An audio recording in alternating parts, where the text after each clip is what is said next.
Fato, o pai da ciência moderna, Galileu Galilei, apesar de se posicionar contra a astrologia em vários de seu trabalho científico, era um astrólogo e ganhava muito dinheiro, porque ele cobrava muito caro, mas ele não acreditava, porque ele era inteligente, bobo é os outros.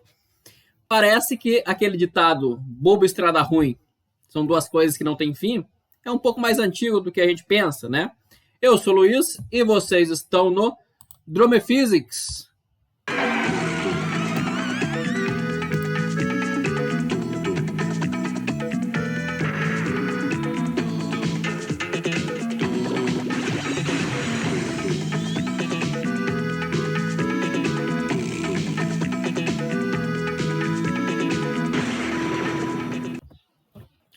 Olá, sejam todos bem-vindos na primeira aula do nosso curso de Física 2. A Física 2 envolve eletricidade e magnetismo, tá? Então, o que corresponde a esse curso, né? A gente vai ver força elétrica devido a partículas pontuais, devido a distribuições contínuas, tá? Vamos ver lei de Gauss, vamos ver capacitores, dielétricos, circuitos de corrente contínua. Depois vamos ver magnetismo, influência de campos magnéticos em cargas, lei de Biot-Savart, lei de Ampère, indução eletromagnética, lei de Faraday, circuitos de corrente alternada, tá? E se der, no final do curso, complementamos ele com as equações de Maxwell, tá? E a natureza ondulatória da luz, tá ok? Vamos ter 5 ou 6 provas, tá? Não posso, né, nessa altura, né, gravando aqui em dezembro de 2020, falar para vocês se vamos ter 5 ou 6 provas ainda. Mas vai ser 5 ou vai ser 6, tá? Ponham isso na cabeça. Todas as provas terão o mesmo peso, a 5. Se tiver uma sexta prova, ela provavelmente vai ter o peso um pouquinho menor, tá? Porque a matéria dificilmente vai ser uma matéria grande, porque eu não sei se eu vou conseguir entrar na parte de equação de Maxwell, por isso eu não sei se vai ter a sexta prova, tá bom? Vocês vão, né, se recorrer aos vídeos, né? Vai ser muito parecido com o que a gente fez em Física 1, né? Agora a gente tem um pouquinho de experiência, né? Então, vamos dar os vídeos, vou dar teoria, vou dar exemplos, vou dar exercícios, né? Depois, uma aula de dúvida e uma prova, tá ok? Além disso tudo, também vocês podem sempre tentar achar essa apostila aqui, tá bom? Essa apostila aqui é uma apostila que eu usei em Itajubá, tá? Durante a minha graduação. Ela foi escrita por um desses caras aqui, José Augusto Baeta II. Foi um professor meu. Não de física, mas de matemática. Mas ele era excelente professor e tinha um conhecimento muito elevado, tá? E ele que escreveu essa apostila ainda nos anos 70, né? Eu nem era nascido e vocês que estão vendo o vídeo provavelmente também não. Seus veteranos, muitos deles têm essa apostila. Por quê? Porque eu deixei alguns exemplares na biblioteca, 2 exemplares na biblioteca. Falei para eles tirarem cópias, porque eles precisavam estudar por ela, né? Eles não tinham esses vídeos que você tem, então só tinha a apostila para recorrer. Então eles precisavam estudar por ela e eles faziam cópias, depois vendiam, né, a apostila para as turmas que vieram depois deles, porque eles não iam guardar isso. Então, eles foram vendendo, passando. Tinha uma proposta de alguém digitalizar essa apostila. Tentem descobrir se isso é verdade. Se for verdade, mandem para mim, que eu preciso dessa apostila digitalizada. Originalmente, essa apostila não existe digitalizada porque era uma apostila dos anos 70. Né? Nem existia scanner naquela época, tá bom? Então, essa vai ser a apostila. Vamos usar ela por 60% do tempo. Os outros 40% do tempo, Halliday-Resnick, tá? Tem umas coisas que só tem aqui. Essa apostila ela é muito boa, mas ela não é tão completa, né? Então, infelizmente, Ou, felizmente, o Halliday é bem mais fácil de achar, tá? Aquela ali é a 5ª edição, podem pegar ela também, podem procurar na internet. Talvez eu deixe algum link maroto aqui nesse vídeo, tá? Se eu deixar um link maroto, vocês olham na descrição do vídeo, tá? Para ver se tem alguma coisa interessante, tá? Então vai ser isso, tá? 5 ou 6 provas, beleza? O conteúdo foi o que eu falei no começo, vocês podem voltar ao vídeo e assistir de novo, né? A apostila será usada por 60% a 65% do tempo, os outros 40% a 35% do tempo é o Halliday, tá bom? Tirando isso, o que mais que a gente tem? Presença.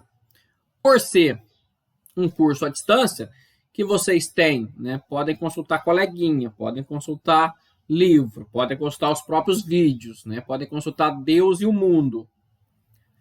Eu tenho que ter algum controle para ver quem realmente está fazendo as coisas, quem realmente não está fazendo as coisas. Então, vamos manter o mesmo esquema de presença, tá?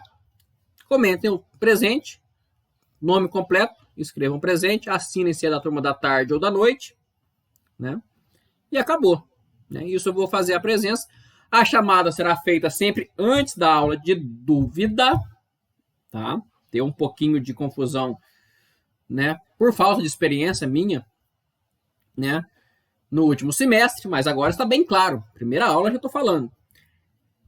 Quando faltar 2 horas para a aula de dúvida, antes da prova, eu vou fazer a chamada. Não adianta assinar correndo a chamada, faltando 5 minutos para a aula de dúvida. Eu já vou ter feito essa chamada. Tá? E vou reprovar, como eu reprovei semestre passado. Né?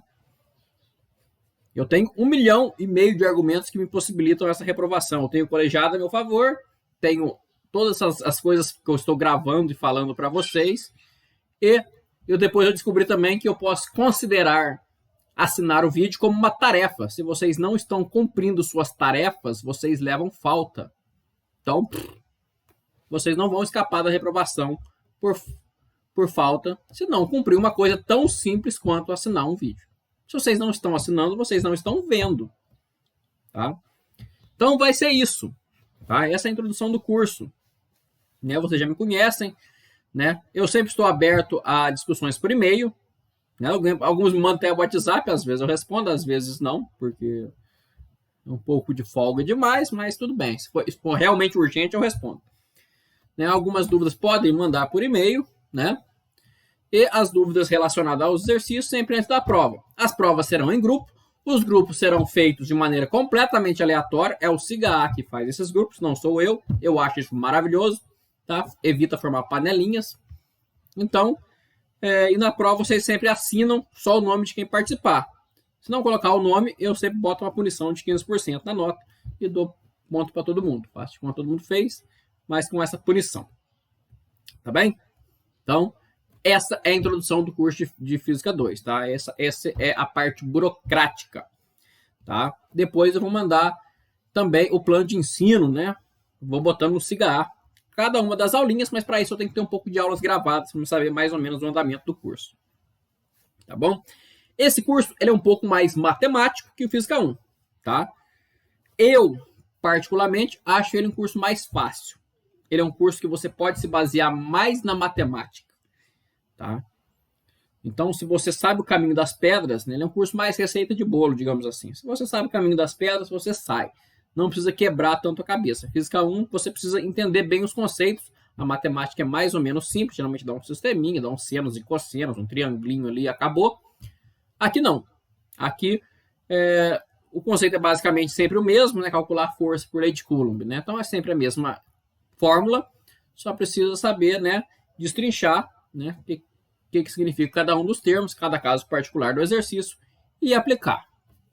Logo de cara, já vou falando, né, que vocês vão ter um grande amigo.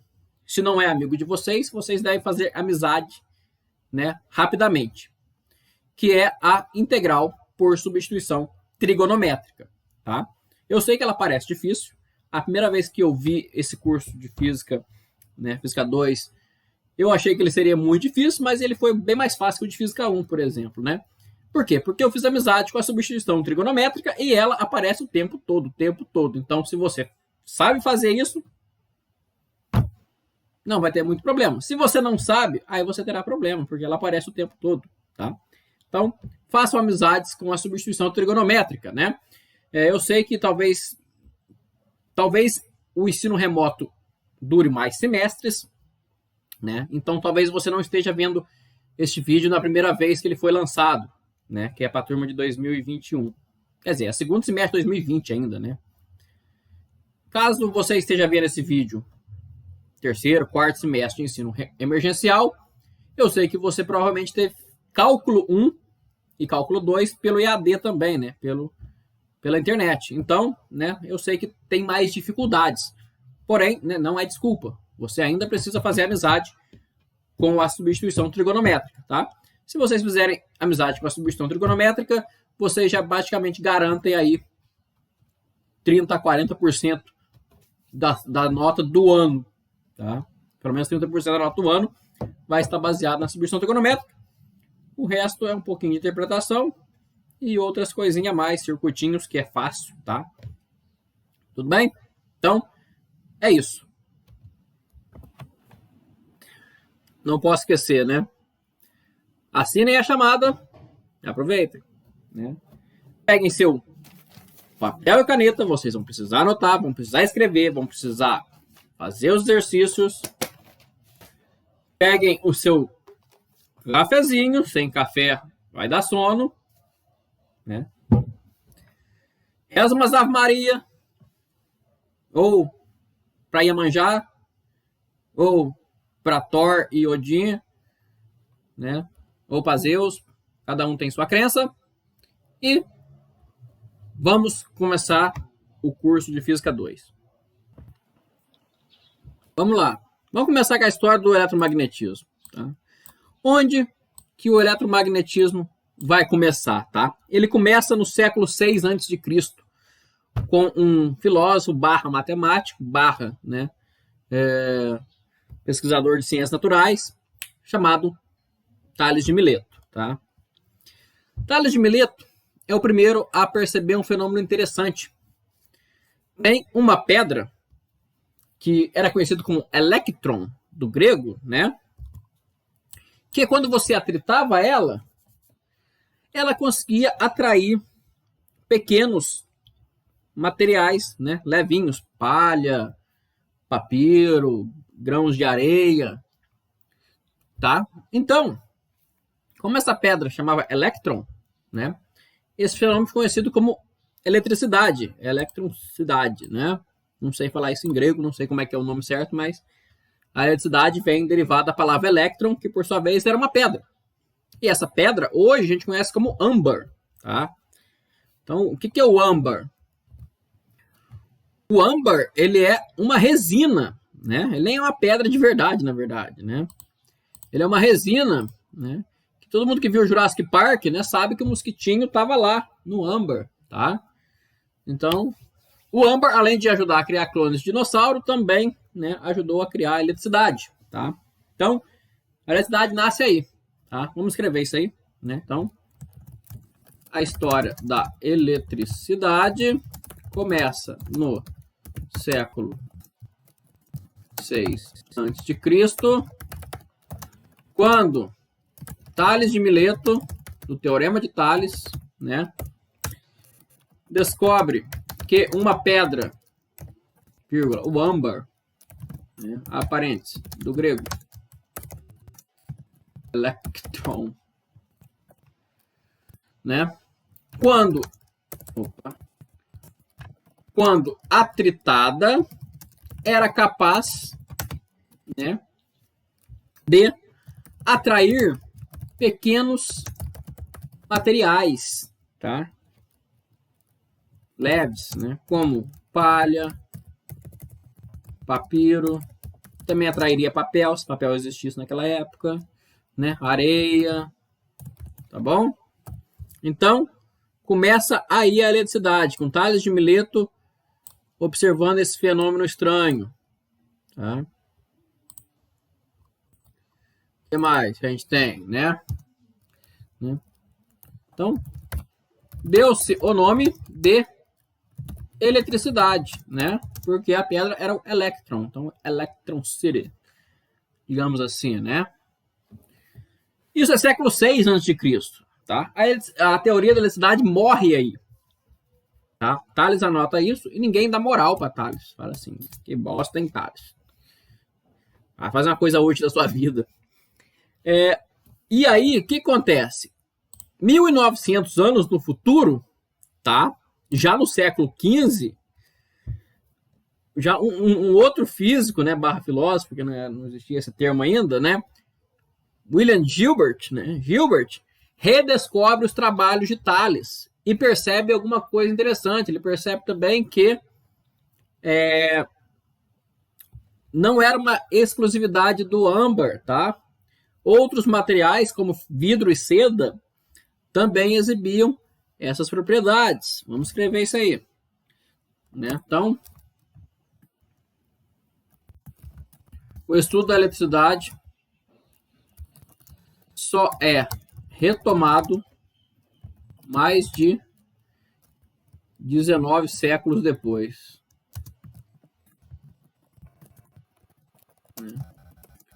Quando William Gilbert redescobre os trabalhos de Tales, né? E os implementa. Não implementa não, e os melhora, né? Os melhora, né? Mostrando que tais fenômenos não eram exclusivos do âmbar, tá? Então ele mostrou que o fenômeno de eletricidade também acontecia com outros materiais quando você atritava eles, tá? Foi isso que o Gilbert fez. Beleza, essa é a história da eletricidade. E o magnetismo? O magnetismo ele nasce mais ou menos na mesma época, né, da eletricidade, também no século 6, né? Então vamos colocar assim, também antes de Cristo, né? No século 6 antes de Cristo, né? Assim, na Ásia, né? Mais específico, provavelmente na China, né? Descobriu-se uma pedra chamada magnetita, né? Ela existe até hoje, né? Basicamente uma pedra que tem bastante ferro nela, né? Era capaz de atrair materiais, alguns materiais, né? Era capaz de atrair alguns materiais como ferro, tá? E compostos do mesmo, né? Note que a magnetita, né, era muito diferente do âmbar, tá? Por quê? O âmbar você tinha que atritar ela e ela atraía coisas leves. A magnetita você não precisava atritar. Ela era naturalmente, atraía coisas naturalmente, né? Mas não era qualquer coisa, né? Papel, papiro, palha, nada era atraído. Só era atraído coisas que tinha ferro, basicamente, tá? Então, é um fenômeno completamente desgarrado um do outro, tá? A eletricidade e o magnetismo nascem de maneira completamente desgarrada. Não tem nada a ver uma coisa você atritar e atrair papel e outra coisa que você pega e ela simplesmente atrai ferro. Tá? Então, essa pedra magnetita, né, atraía coisas que tinha ferro, né? Então, esse efeito foi chamado de magnetismo por causa do nome da pedra, né? Então, esse efeito foi chamado de magnetismo, tá? Alguns séculos depois disso, os chineses, né, perceberam que parte dessa magnetita, se você, né, fizesse uma agulha com ela e botasse ela sobre a água, ela iria sempre apontar para o norte, tá? Então, uma pedra que sempre aponta para o norte, né? Como é que isso ficou conhecido? Né? Então, por motivos não obscuros, isso ficou conhecido como a pedra que aponta para o norte. Certo? Né? Hoje em dia a gente chama de bússola, mas na época chamava de pedra que aponta para o norte. Tá? Então, tem esse fenômeno totalmente ligado com magnetita, tá? Mas não tem nenhum efeito de eletricidade e magnetismo juntos. Quando é que a eletricidade e o magnetismo vão começarem a conversar? Somente no século XIX, né? Vamos escrever aí. Somente no século XIX, somente no século XIX, com o trabalho de Christian Ørsted. Na verdade, esse O não é esse O não, tá? Ele era dinamarquês, não é aquele O da Noruega. Então, vamos pagar esse daqui, ó. Então, somente no século XIX, com o trabalho de Christian Ørsted, né? Mostrou-se que uma corrente elétrica, né, formada só por DDP e elétron, cargas em movimento, né? Então, um fenômeno puramente elétrico, né? Então, fenômeno puramente elétrico, né? Era capaz de desviar a agulha de uma bússola, né? Que era até então um fenômeno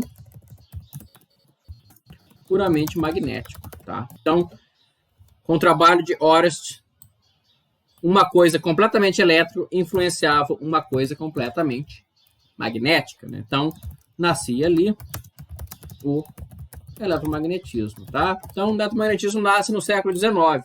Antes disso, era duas ciências completamente diferentes, não conversavam entre si, uma não precisava da outra, tá bom? Então, essa é a história resumidíssima da eletricidade e magnetismo. Na próxima aula, vamos começar fazendo algumas experiências mentais, tá?